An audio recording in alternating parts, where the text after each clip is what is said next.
नमस्कार। मेरा नाम भाऊ तोरसेकर। आप देख रहे हैं प्रतिवाद। दोस्तों, मेरा मराठी यूट्यूब चैनल है प्रतिपक्ष। पहले मैं हिंदी वीडियो वहां डालता था। अब हिंदी के लिए मैंने अलग प्रतिवाद चैनल बनाया। तो जो मेरा भाऊ तोरसेकर का हिंदी वीडियो सुनना चाहते, विश्लेषण सुनना चाहते, उनको प्रतिवाद सब्सक्राइब करना पड़ेगा। उसके साथ जो घंटी का सिंबल होता है वहां क्लिक करना पड़ेगा। दोस्तों, आज मैं नीतीश वगैरह जो कुछ दिल्ली की राजनीति में आजकल चल रहा है, हवा चल रही है कि बहुत जल्दी नीतीश कुमार लालू के साथ चले जाएंगे और लालू के साथ जाने वाले हैं। इसीलिए जो बहुमत घटने की संभावना है, उससे डर कर या उससे काट देने के लिए अमित शाह और नरेंद्र मोदी या बीजेपी शरद पवार और उद्धव ठाकरे से साठगांठ करने की कोशिश कर रहे हैं, वगैरह वगैरह मैं सुनता हूँ। मुझे अजीब लगता है कि राजनीति अगर समझनी है तो राजनीति के जो खिलाड़ी होते हैं वो किस ढंग से सोचते हैं, किस ढंग से काम करते हैं, वो देखना पड़ता है। हम पत्रकारों को खबर देनी है या खबर अच्छी सनसनी होनी चाहिए, सनसनीखेज होनी चाहिए।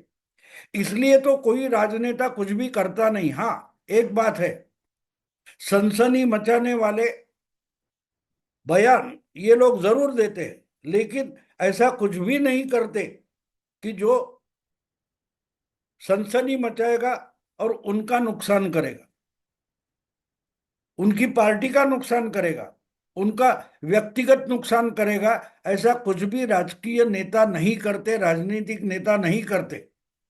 राजनेता अपना मतलब देखकर बयानबाजी करते हैं, सनसनी भी मचा देते हैं, लेकिन ऐसे कुछ भी बात करना बिल्कुल नहीं चाहते कि उनका अपना नुकसान हो। हाँ, लेकिन बहुत बार एक ऐसा होता है कि कुछ बयान ऐसा दिया जाता है कि उसका कुछ अलग परिणाम वो देखना चाहते हैं और पत्रकारों को उसकी खबर तक नहीं होती कि ये बयान क्यों दिया गया।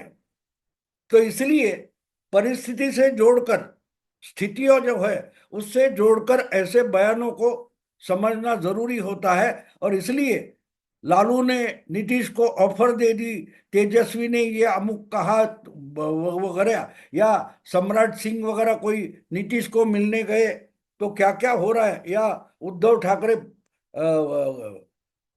फूलों का गुच्छा लेकर फडणवीस के पास पहुंच गए। इससे जो मायने निकाले जा रहे हैं, मुझे लगता है कि ये पॉलिटिकल एनालिसिस का, राजनीतिक विश्लेषण का मजाक उड़ाया जा रहा है। ये देखना नहीं चाहते। देखना नहीं चाहते तो नहीं, लेकिन समझना भी नहीं चाहते।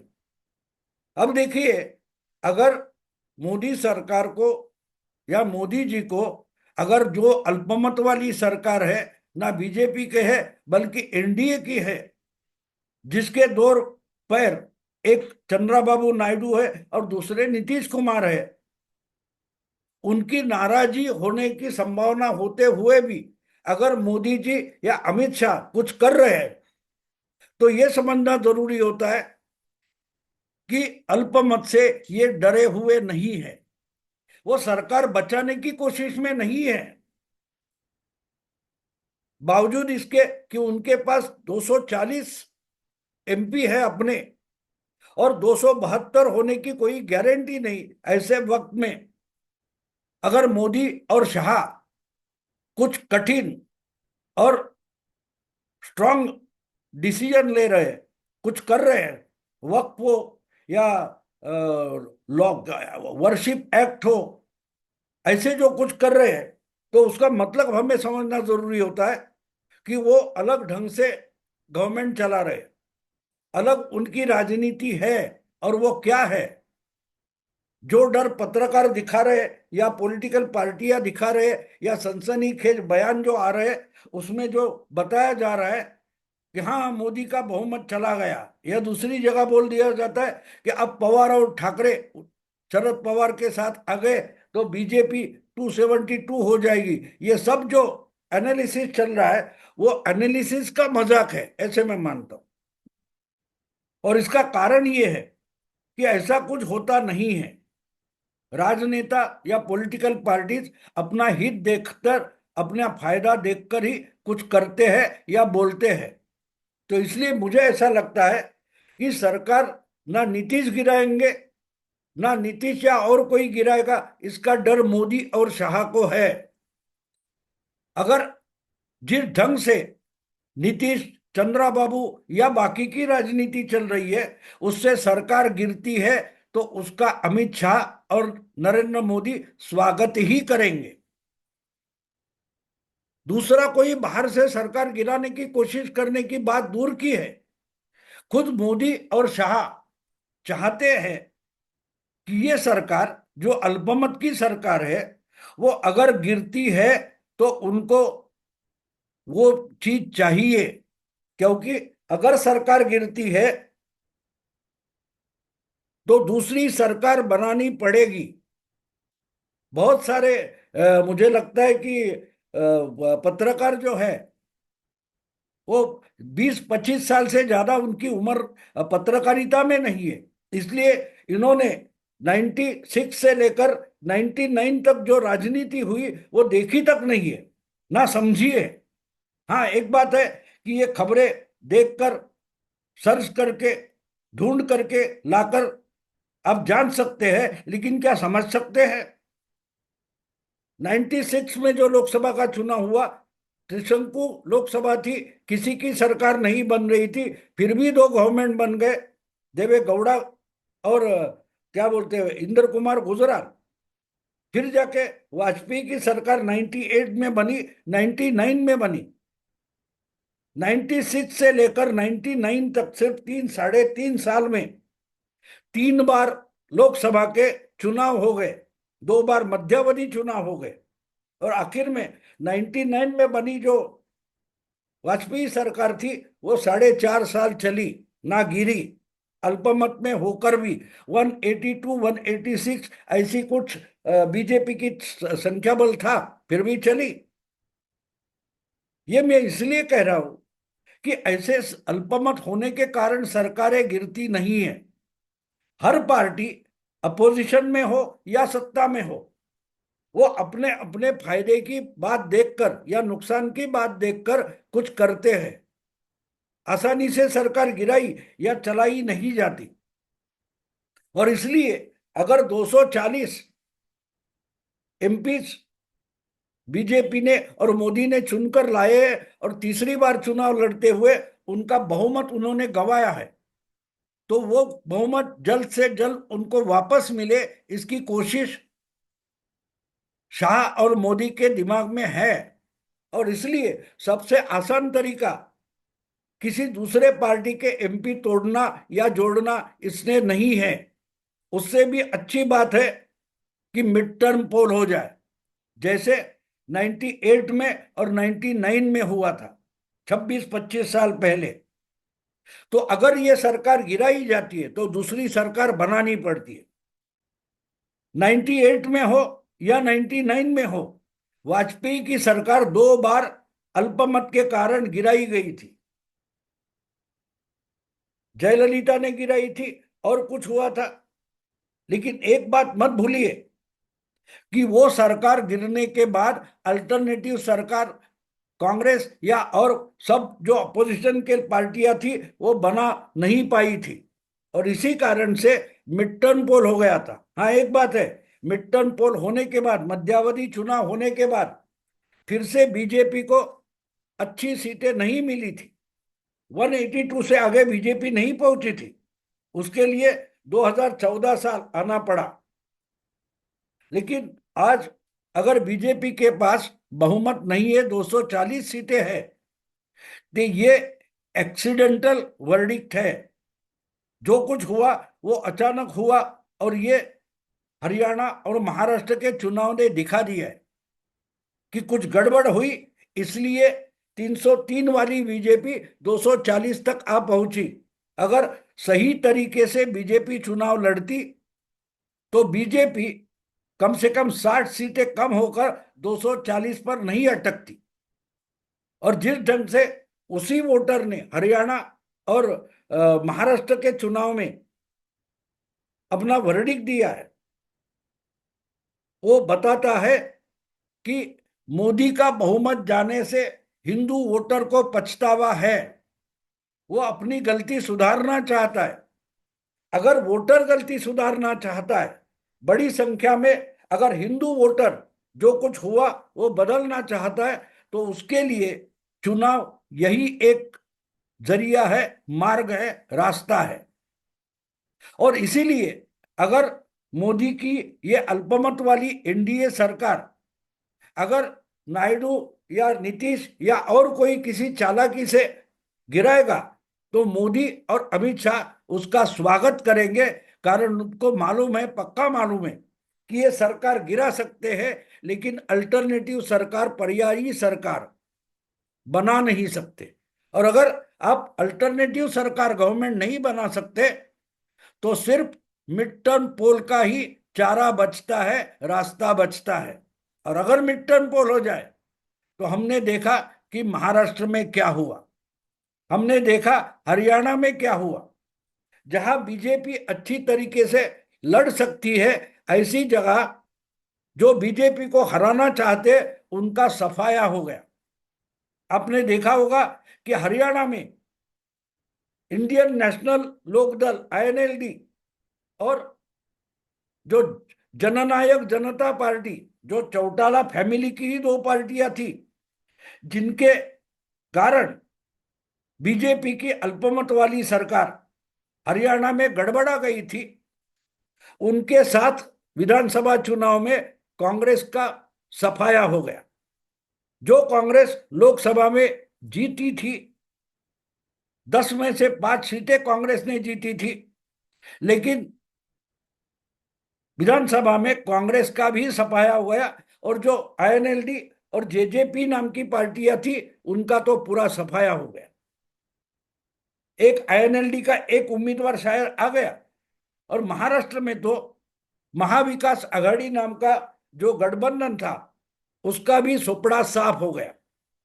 लोकसभा में उन्होंने 48 में से 30 सीटें जीती थी, लेकिन विधानसभा में उनका सुपड़ा साफ हो गया। 50 का भी आंकड़ा वो पार नहीं कर पाए, क्योंकि मोदी 2024 में 303 से 240 तक आ गए। उसका जो वोटर में पछतावा था, उसका परिणाम हमने विधानसभा में देखा। 4 महीने में, 5 महीने में हरियाणा और महाराष्ट्र का वोटिंग हो गया और रिजल्ट हमने देखा है। और ये अगर ये क्यों हुआ, ईवीएम ये रोने के बजाय ये क्यों हुआ, ये अगर हम समझते हैं, तो आपको पता चलेगा कि मिड टर्म पोल होता है, लोकसभा का मध्यावधि चुनाव होता है, तो मोदी जो आंकड़ा बोल रहे थे 350, वो मिड टर्म पोल में हो सकता है। और इसी कारण बीजेपी को और मोदी शाह को लोकसभा का मिड टर्म पोल चाहिए, क्योंकि उनको सिंगल पार्टी मेजॉरिटी तक जाना है। अब ये वस्तुस्थिति है, ये फैक्ट है। ये अगर हम समझ ले, तो हमको पता चलेगा नीतीश और नायडू, इनका सपोर्ट लेकर चलने वाली गवर्नमेंट इतने स्ट्रांग डिसीजंस क्यों ले रही, क्यों मोदी और शाह, नीतीश या नायडू सहित पूरे अपोजिशन को उकसाने की कोशिश कर रहे। मुझे लगता है कि ये जो वक्फ हो या वर्शिप एक्ट हो वगैरह जो कुछ है, सीएए, किसान कानून है, वो लाकर एक तरीके से मोदी अपने अपोजिशन वालों को उकसाना चाहते कि आ जाओ आगे, मेरी सरकार गिरा दो। नीतीश हो, नायडू हो या और कोई भी हो, वो अगर तुम्हारे साथ जाता है तो ले लो और गिरा दो, माइनॉरिटी मिला दो। क्योंकि इन सब को लेकर आप आंकड़ा दिखा सकते हो, लेकिन ये पूरे इकट्ठा होकर एक सरकार नहीं चला सकते। तो बात यह है कि मोदी सरकार इसी तरीके से गिर जाएगी, लेकिन उसके अल्टरनेटिव में दूसरी सरकार अपोजिशन नहीं बना सकती। और ये बना नहीं सकते, यही तो मोदी और शाह की असली ताकत है, बीजेपी की असली ताकत है। और इसलिए खुद की मेजॉरिटी ना होते हुए, खुद का बहुमत ना होते हुए मोदी जी जो सीरियस पॉलिसी डिसीजंस ले रहे, उसका कारण वो चाहते हैं कि किसी भी तरीके से अपने साथ जो है, जो दगाबाजी करने की पॉसिबिलिटी है, वो दगाबाजी करे और सरकार गिर जाए, ताकि मिड टर्म पोल मध्यावधि चुनाव का रास्ता खुल जाए। तो ये जो चर्चा विश्लेषण में जोर शोर से चल रही है, बहुत जल्दी मोदी की सरकार गिर जाएगी, नीतीश पलटी मारेंगे या चंद्राबाबू और कुछ करेंगे, उद्धव ठाकरे या शरद पवार मोदी के साथ आएंगे, ऐसी लूली लंगड़ी सरकार शरद मोदी जी बिल्कुल चलाएंगे नहीं। मोदी जी बहुमत जुटाने की कोशिश नहीं करेंगे। मोदी जी अपना बहुमत चाहेंगे, और उसके लिए 5 साल रोक उनको प्रतीक्षा करनी पड़े या 4 महीने में हो जाए, वो अपोजिशन के हाथ में है, ना कि मोदी के हाथ में। मोदी को कितनी जल्दी बहुमत देना है, ये मोदी के विरोधक है, उनको सोचना पड़ेगा। अपोजिशन है, उसको सोचना पड़ेगा कि क्या हम मोदी की सरकार गिराकर मोदी के बहुमत का रास्ता खोल दे, या 5 साल मोदी को लड़खड़ाते हुए सरकार चलाने को बाध्य करे। तो बात साफ है दोस्तों, नीतीश क्या करेगा, पवार या उद्धव ठाकरे क्या करेंगे, ये चर्चा फालतू की है, निरर्थक है, उसमें कोई दम ही नहीं है।